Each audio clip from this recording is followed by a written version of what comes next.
Welcome to crime analysis.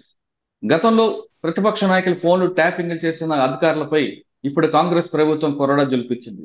ఇప్పటికే ఆ ఫోన్లు ట్యాప్ చేసిన డిఎస్పీ ఒక వ్యక్తిని పూర్తిగా సస్పెండ్ చేసింది. అంతేకాకుండా ఆ వ్యక్తి వెనుకున్న అసలు అధికారులను పట్టుకోవాలంటూ అడ్వకేట్ అరుణ్ కుమార్ గారు పంజాగుట్ట పోలీస్ స్టేషన్ లో కంప్లైంట్ చేశారు.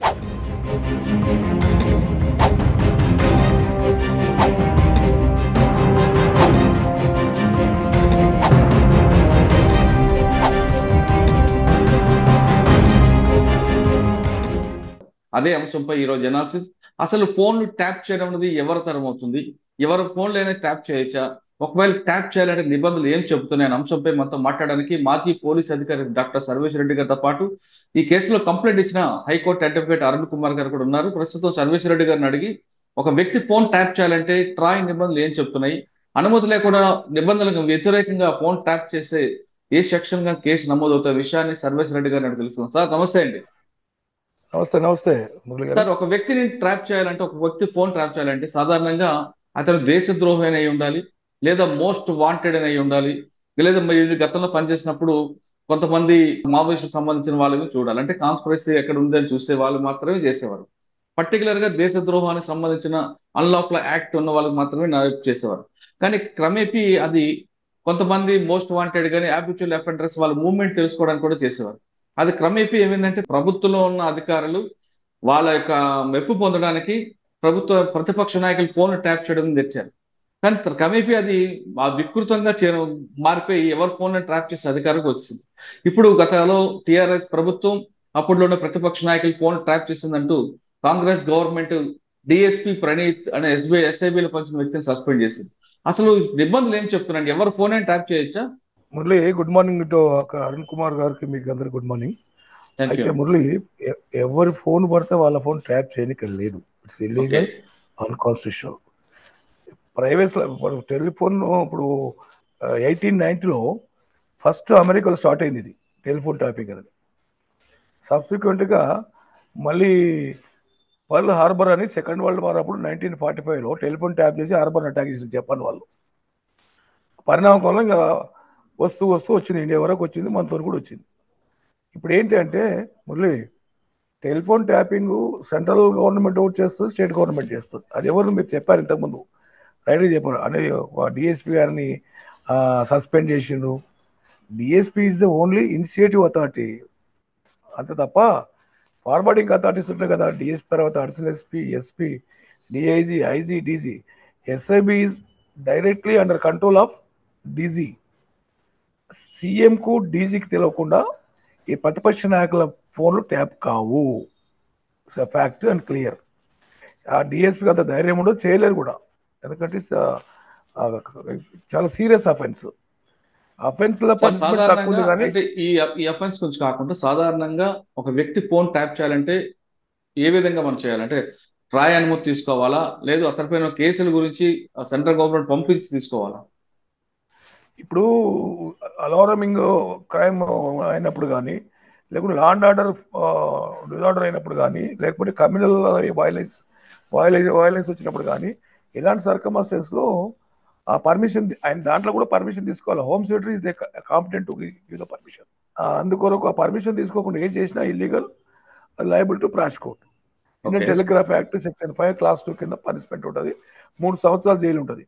ఇదే క్రైమ్ అగ్నేత స్టేట్ ఉండి కాన్స్పిరసీ నడుస్తుందంటే మాత్రం లైఫ్ పడడానికి కూడా ఛాన్స్ ఉంటుంది. ఇప్పుడు ఇది అట్లా జరగలేదు కదా మురళి. పిసిసి ప్రెసిడెంట్ రేవంత్ రెడ్డి గారు ఉన్నప్పుడు అప్పుడు గోల్ పెట్టి నా టెలిఫోన్ ట్యాప్ అవుతుందని చెప్పి అప్పట్లో డీజీ కూడా కంప్లైంట్ ఇచ్చారు. ఇప్పుడు ముఖ్యమంత్రి గారు అందం బండి సంజయ్ గారు కూడా నాది కూడా టెలిఫోన్ ట్యాప్ అవుతుంది, ఈ విధంగా చేస్తున్నాను, ఆయన కూడా కంప్లైంట్ ఇచ్చాడు. But nobody was response. కింద గవర్నమెంట్ కన్వీన్స్ ఉంది కనుక ఎవరేం చేయలేకపోతే దీంట్లో డైరెక్ట్లీ ఇండైరెక్ట్లీ ఆనరబుల్ సీఎం గారు, గత సీఎం గారు also responsible for this thing. ఎందుకంటే డీజీ సీఎం నోటీసులు లేనిది ఇంపార్టెంట్ ప్రతిపక్ష నాయకుల టెలిఫోన్ ట్యాప్ చేయడానికి ఎలాంటి అధికారం కానీ పవర్ కానీ ఏది లేదు. ఎందుకంటే ప్రజాస్వామ్య వ్యవస్థలో ప్రతిపక్షం ఒక కన్స్ట్రక్టివ్ రోల్ నిర్వహిస్తుంటుంది. వాళ్ళు గవర్నమెంట్ ఎక్కడైనా లేకపోతే ఉండి ఏమైనా పబ్లిక్ అగ్నెస్ట్ పోతుంటే రెక్టిఫై చేసుకొని చెప్తుంటారు, మాట్లాడుతుంటారు, స్పీచ్లు ఇస్తుంటారు. అంత మాత్రం సైనిక లేదు. అది article 21 violation of the privacy of individual liberty. లిబర్టీని డిస్టర్బ్ చేయడము, తర్వాత 19 Clause 1A కింద కూడా ఫ్రీడమ్ ఆఫ్ ఎక్స్ప్రెషన్ ఉంటుంది, దాన్ని కూడా వైలేట్ చేయడం, ఇవన్నీ చేస్తే క్రైమ్. అది సివియర్ పనిష్మెంట్ ఉంటుంది. ఒకటి అంతటికి ఆయన ఒక్కడే కాదు, ప్రణీత్ డిఎస్పీ గారిని సస్పెండ్ చేయడం ఆయన ఇనిషియేటివ్ అథారిటీ అని తప్ప without knowledge of the the then DG, తర్వాత ఐజీ, అక్కడ ఉన్నప్పుడు ఐజీలు వీళ్ళందరూ 9 సంవత్సరాలు ఏం చేశారో మొత్తం కావాలి. Subsequent what I had news అవన్నీ అంటిపెట్టి తగలబెట్టినంట, ఇది సీడీలు వీళ్ళు అని, ఆ పేపర్లు గీపర్లు అని. It's another crime. Set ablaze wilful గా అబ్లేజ్ చేసినట్టే కదా. ఇది ఒకటి అంటిపెట్టినంత మాత్రం సెకండ్ ఇప్పుడు ఆ డిస్క్లు తగలబెట్టిన మాత్రాన సాక్ష్యాలను తారుమారు చేయడం, సాక్ష్యాలు మ్యానిపులేట్ చేయడం అన్నది అదేముందంటే 201 లో వస్తుంది. కానీ వాళ్ళు అసలు ట్రాప్ చేయడం అనేది పెద్ద నేరం కదా. 201 వస్తే కాన్స్పిరసీ కింద రాదా, మళ్ళీ కాన్స్పిరసీ కూడా యాడ్ అవుతుంది కదా. 120B ఈ ట్రాప్ చేయడం పెద్ద నేరం. 120Bలో వస్తుంది. ఈ ఆర్టికల్ 19 ఎఫెక్టెడ్ అవుతుంది, ఆర్టికల్ 21 ఎఫెక్టెడ్ అవుతుంది. సార్ ఒక డిఎస్పీ పై అధికారులు, సార్ అక్కడ ఒక డిఎస్పీ పై అధికారులు అనుమతి లేకుండా చేసేంత సాహసం చేస్తాడంటారా? హైలీ ఇంపాసిబుల్ నాకు తెలిసినంత వరకు అయితే. ఇది హీనియస్ అఫెన్స్ కదా, రేపు సీరియస్ లా ఎవరు తన తలకాయ కోసుకొని ముందర పెట్టాడు కదా. అవును. ఇంకేమన్నా ఒకవేళ చేసిండు అంటే మనం ఆ ఎస్ఐబి అనేది నీకు తెలుసుగా, మరి you have lot of links with the police officers. అక్కడ పోయి ఇక్కడ వాళ్ళంతా పోయి దాన్ని పోయి ప్రమోషన్ తీసుకొని బయటకు వస్తారు. మళ్ళీ ఇటువంటి ఘనకార్యాలు తీసుకొని వస్తున్నా అనేది సస్పెండ్ చేయాల్సి వస్తుంది. సార్ ఇది కేవలం ఇండియాలో లెవెల్లో కాకుండా వేరే కంట్రీల్లో కూడా ఈ ఫోన్ ట్రాప్ చేసడం అనేది ఒక యాప్ ఉంది, దాని ద్వారా చేస్తుంటారు అనేది వాస్తవా? అది it's not so possible, but intercept చేస్తుంటారు. ఈ టెర్రరిస్ట్ కాల్స్ వచ్చేస్తుంటాయి ఇండియాకు, ఇంటర్నల్ సివిల్ వార్ క్రియేట్ చేయాలని, అవి సెంట్రల్ గవర్నమెంట్ చేస్తాయి, ఐబీ చేస్తుంది. అది ఓకే, ఐబీ చేసి అప్పుడప్పుడు ఐబీ ఇన్పుట్స్ అని వస్తుంటే చూడండి, మళ్ళీ ఫెస్టివల్స్ అప్పుడు అది ఐబీ చేస్తుంది ఆ పని. అందుకొరకు న్యాబ్ అనేది ఇట్స్ నాట్ పాసిబుల్, ఎందుకంటే టెర్రరిస్ట్ అనేది ఫారిన్ కంట్రీస్ ఉండి ఇక్కడ ఫోన్లో న్యాబ్ చేసి ఇన్ఫర్మేషన్ డిస్టర్బ్ కాకుండా చూస్తారు తప్ప ఇక్కడ ఎవరికి వస్తుందో వాళ్ళ లింక్స్ ఎస్టాబ్లిష్ చేసి ఇక్కడ ఇందులో కాల్ డేటా తీసుకోవడం వేరు, కాల్ రికార్డింగ్ వేరు. ఇప్పుడు ఈ రెండిట్లో సెక్షన్స్ ఏం మారుతుంటాయా? కాల్ డేటాకు పనిష్మెంట్ 2 years ఉంది, తర్వాత 2 కోట్ల రూపాయలు పనిష్మెంట్ ఉంది డేటా ట్రాన్స్ఫర్ కింద. కాల్ రికార్డ్ చేయడం ఉంది, కాల్ రికార్డ్ చేయడం 3 years. తర్వాత కాన్స్పిరసీ ఇవన్నీ యాడ్ అయినా అనుకో, ఇప్పుడు చేసిన అంటిపెట్టాల్సిన అవసరం ఏముంది ఆయనకి, డిఎస్పీ గారికి తప్ప ఇటే మిస్టేక్ అంటే వాలంటరీగానే ఉండాలి, లేకుంటే ఎవరైనా ఆఫీసర్ ఇండ్యూస్ చేసే ఉండాలి. సార్ ఇప్పుడు ఈ కేసులో ఒక డిఎస్పీని సస్పెండ్ చేశారు, ఆ డిఎస్పీ ఇచ్చిన కన్ఫెషన్ స్టేట్మెంట్ బేస్ చేసుకొని ఫర్దర్ గా ఇంక పై అధికారం వెళ్ళే అవకాశం ఉంటుంది అంటారు? ఓకే, మీరు చెప్పారు. నేను అదే పాయింట్ అవుట్ చేస్తున్నా. మురళి, సస్పెన్షన్ కు ప్రిలిమినరీ ఎంక్వైరీ చేస్తారు. కన్ఫెషన్ స్టేట్మెంట్ ఎప్పుడు వస్తుంది? క్రిమినల్ కేసు రిజిస్టర్ చేసి అరెస్ట్ చేసి రిమాండ్ చేసుకున్న తర్వాత కస్టడీ తీసుకుంటే వస్తుంది, లేకుంటే అరెస్ట్ పాయింట్ ఆఫ్ వ్యూలో కూడా కన్ఫెషన్ స్టేట్మెంట్ రికార్డ్ చేయాలి. చేసినప్పుడు ఆయన ఎవరెవరు పేర్లు చెప్తాడు, ఎందుకు చేసినని చెప్తాడు, రీజన్, మోటివ్, ఇంటెన్షన్స్ అన్ని వస్తాయి బయటికి. కానీ పోలీసు కన్ఫెషన్ వాల్యుబుల్ కాదు కదండి. అది సెక్షన్ 25 కింద valuable. Admission before the police officer is not admissible. Section 27 కింద తీసుకోవాలి కన్ఫెషన్. ఇప్పుడు ఇంకొకటి మురళి, ఈ సీనియర్ ఆఫీసర్స్ అంతా ఫార్వర్డింగ్ అథారిటీ అన్నప్పుడు liability on their part also కదా మురళి. ఇప్పుడు accord permission forward and accord permission రాస్తారు వీళ్ళు. ఓకే, అలా రాస్తేనే ఇస్తారు. మళ్ళీ ఇన్ని స్టేజ్ రాసినప్పుడు అందరు రెస్పాన్సిబుల్ కదా. డైరెక్ట్లీ స్క్వైర్లీ రెస్పాన్సిబుల్ ఆఫ్ డీజీ, ఎందుకంటే direct control of the DG. అంటే డీజీ గారు కూడా పర్మిషన్ అనుమతి లేకుండా, ఆయన నోటీసులు లేకుండా ఒక మధ్యలో, అంటే డిఎస్పీకి డీజీపీకి మధ్యలో ఒక వ్యక్తి ఇదంతా నడిపారనేది ఇప్పుడు కాంగ్రెస్ గవర్నమెంట్ ఆరోపణ. ఆయన చుట్టూ తిరిగే అవకాశం కనిపిస్తుంది కదండి. అంటే ఆయన డీజీపీని కూడా కాదండి, ఆయన డీజీపీని కూడా ఓవర్లుక్ చేశారు, గవర్నమెంట్ తన చేతిలో ఉంది అని ఒక వార్త. అదొక వాదన ఉంది, ఆరోపణ ఉంది, ఊహాజనితమే అనుకుంటాను నేను. ఎందుకంటే సీరియస్ అఫెన్స్ కదా మురళి ఇది. ప్రతిపక్ష నాయకులు ఇవన్నీ చేయడము, డిస్టర్బెన్స్ ఆఫ్ పర్సనల్ లైఫ్ దెబ్బతింటుంటుంది వాళ్ళది. ఎన్ని వింటారు, సీక్రెట్ ఇన్ఫర్మేషన్స్ అన్ని పోతుంటాయి కదా, ప్రైవసీ అంటే గవర్నమెంట్ దగ్గర మెప్పు పొందడానికి కొంతమంది అధికారులు చేస్తున్న ఇటువంటి ఈ తరహా పనులు మనం ఏ విధంగా అర్థం చేసుకోవాలంటే, అంటే ఏ గవర్నమెంట్ కూడా ఆపోజిట్ పార్టీ ఏం చేస్తుంది కనుక్కోమని చెప్పదు, కానీ కొంతమంది ఉత్సాహంగా మార్కులు కొట్టడానికి చేస్తుంది అనుకుంటారు కదా. అవును మురళి, అతనే కాకుండా 30 మంది కానిస్టేబుల్ యూజ్ చేసినది కూడా వస్తుంది. అవును, ఇది ఎక్కడవుతున్న 30 మంది కష్టాలు తీసుకొని ఇంటరాగేట్ చేస్తే బయటకు వస్తుంది fact. Alone is doing or otherwise the consent of the DG is doing అనేది it will come out. Arun Kumar garu correct complaint చేశాడు. because it is required. Society is waiting for this one. Mere suspension is not the solution for this sir heinous crime. Case register చేసి arrest చేసిన తర్వాత interrogate చేసి మీరు అన్నట్టు కన్ఫెన్స్ statement record చేయాలి. Murali, suspension is the relief for few days. Surveys Reddy గారు final గా చెప్పండి, ఈ తరహా నేరాలు జరగకుండా ఉన్నట్టు ఏం చేయాలి? అంటే ఇప్పుడు గతంలో బీఆర్ఎస్ గవర్నమెంట్ కాంగ్రెస్ గవర్నమెంట్ చేసింది, ఇప్పుడు కాంగ్రెస్ గవర్నమెంట్ బీఆర్ఎస్ ని చేయొచ్చు, బీజేపీని చేయొచ్చు. ఇది ఒక మంచి సాంప్రదాయం కాదు. దీన్ని పులిష్టపడాలంటే ఏం చేయాలి? ఇప్పుడు ఎవరైతే చేసిందో వాళ్ళ మీద స్ట్రింజెంట్ యాక్షన్ తీసుకోవాలి, irrespective of ranks. Stringent action అంటే it should be punished severely and action should be initiated immediately. Do not give any scope to delay or to manage the things.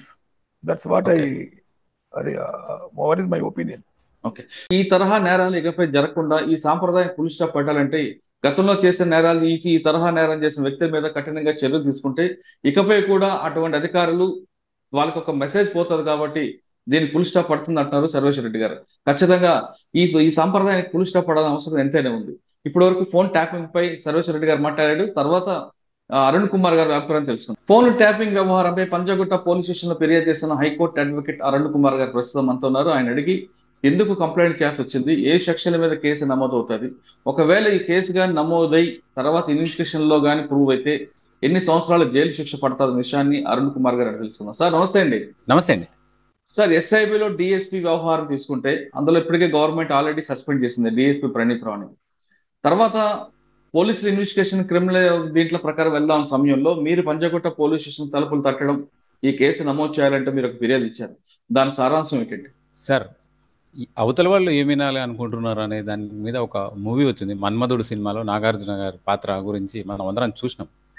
ఈ అత్యుత్సాహం మళ్ళీ రాష్ట్ర మాజీ ముఖ్యమంత్రి గారు చూపించడం, ఆయన తన పార్టీని నిలబెట్టుకోవడానికి రకరకాల కుయుక్తులకు పాల్పడడం, యుక్తులు పాల్పడితే ఓకే, కానీ కుయుక్తులకు పాల్పడడం, తనతో ఉండే వాళ్ళ ఫోన్లను ట్యాప్ చేయించడం, తన కొరకు పనిచేస్తున్న వాళ్ళ ఫోన్లను కూడా ట్యాప్ చేయించి వాళ్ళు ఎవరితో మాట్లాడుతున్నారు అనే అభద్రతా భావాన్ని అది పెరిగి పెద్దయి పూర్తి స్థాయిలో ఎస్ఐబికి దాన్ని అసైన్ చేయడం, ప్రణీత్ రావు అనే వ్యక్తిని దానికి ప్రత్యేకంగా యాక్సిలరీ ప్రమోషన్లో అక్రమంగా ప్రమోషన్ లిస్టు తీసుకొచ్చి కూర్చోబెట్టుకొని ఒక వ్యవస్థను పూర్తిగా దానికి అసైన్ చేసి కొంతమంది 30 నుంచి 40 మంది ఉద్యోగులను దానికి కేటాయించి మిగతా వాళ్ళ చుట్టూ కాదు తన చుట్టూ ఏం జరుగుతుందనేది తెలుసుకోవాలన్న ఆసక్తి, కేవలం తన ప్రభుత్వాన్ని కాపాడుకోవడానికి మాత్రమే దాన్ని ఉంచుకోవడం, ప్రభుత్వం ఏ పనులు చేయకుండా తాను తన ఫామ్ హౌస్కు కన్ఫైన్ కావడం, ఇవన్నీ రాజకీయంగా ఎవరు కూడా ప్రశంసించరు. సార్, ఈ తరహా రోగం అనేది చంద్రశేఖరరావు గారి దగ్గర కాదు, గతంలో ప్రభుత్వాలు పక్క రాష్ట్ర ప్రభుత్వాలు కూడా ఈ జబ్బును అలవాటు చేసుకున్నాయి కదండి. సార్, ఇందులో కాన్స్టిట్యూషనల్ బ్రీచ్ ఉంది. మనకందరికి కూడా రాజ్యాంగం 140 కోట్ల మందికి మన రాజ్యాంగం, గౌరవ రాజ్యాంగం మనకు కొన్ని హక్కులను కల్పించింది. మన ప్రైవేట్ లైఫ్ని మనం కాపాడుకునే అవకాశాన్ని ఇచ్చింది. అందులో ఎవరు ఇంటర్ఫియర్ కావడానికి లేదు, ఇంటర్సెప్ట్ కావడానికి లేదు, ఇన్ఫ్లుయెన్స్ కావడానికి కూడా లేదు. చట్టం అధికారం ఇవ్వలేదు, ప్రభుత్వానికే అధికారం ఇవ్వలేదు. అటువంటప్పుడు కేవలం కేంద్ర ప్రభుత్వ హోంశాఖకు మాత్రమే దేశ భద్రతకు సంబంధించి ఏమైనా ముప్పు వాటిల్లే సందర్భంలో అనుమానాస్పదంగా వ్యవహరించే వ్యక్తుల ఫోన్లను ట్యాప్ చేయడానికి ప్రత్యేక అనుమతులు తీసుకోవాలి.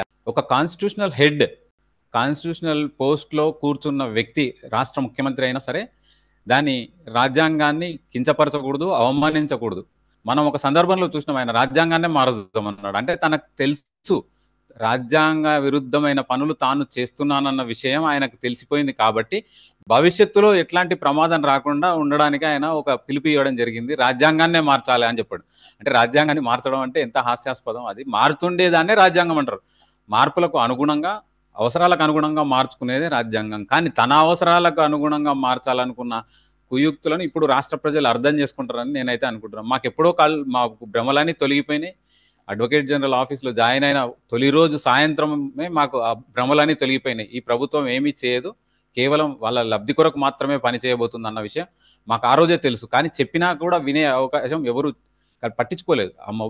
ఒక పానిక్ సిచ్యువేషన్, ఒక రకమైన ఉన్మాద స్థితిలో ఉన్నారు ప్రజలు.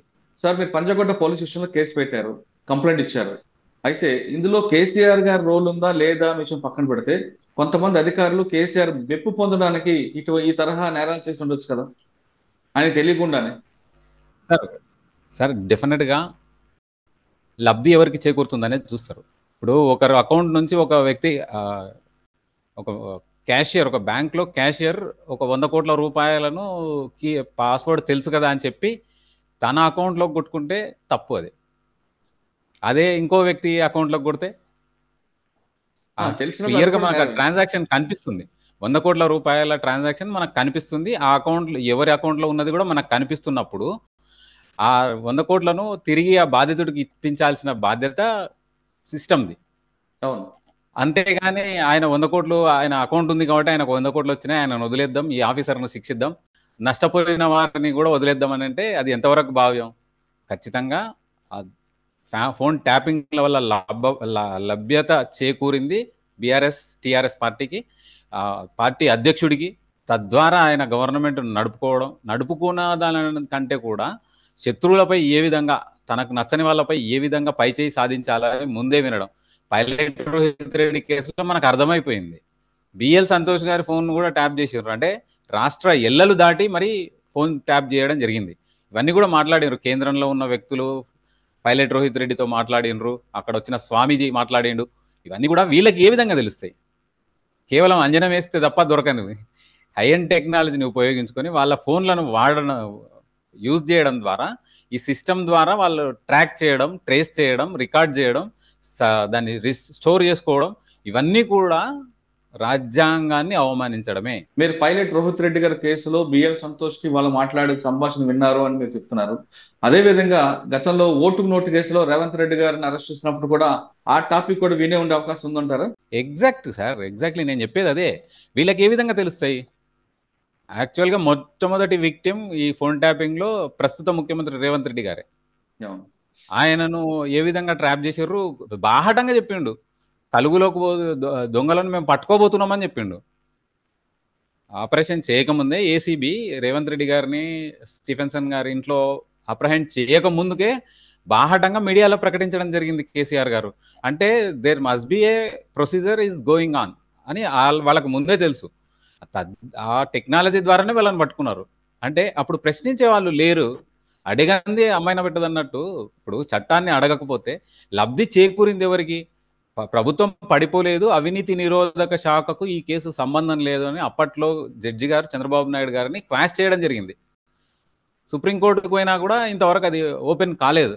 అంటే కొట్టివేయబడ్డది ఆ కేసు. అంటే తప్పుడు మార్గంలో అవినీతి నిరోధక శాఖకు సంబంధమే లేదు.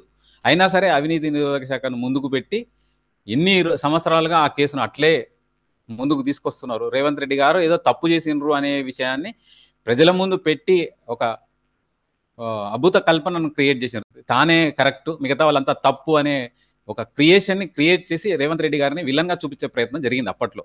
అంటే దాని వెనుక కూడా ఖచ్చితంగా ఫోన్ ట్యాపింగ్ ఉంది, వ్యవహారం ఉంది. ఓకే సరే, కేసులో మీరు పంజగుట్ట పోలీసులు కంప్లీట్ ఇచ్చారు. పోలీసుల రెస్పాన్స్ ఎలా ఉందండి? ఖచ్చితంగా చర్యలు తీసుకుంటామన్నారు.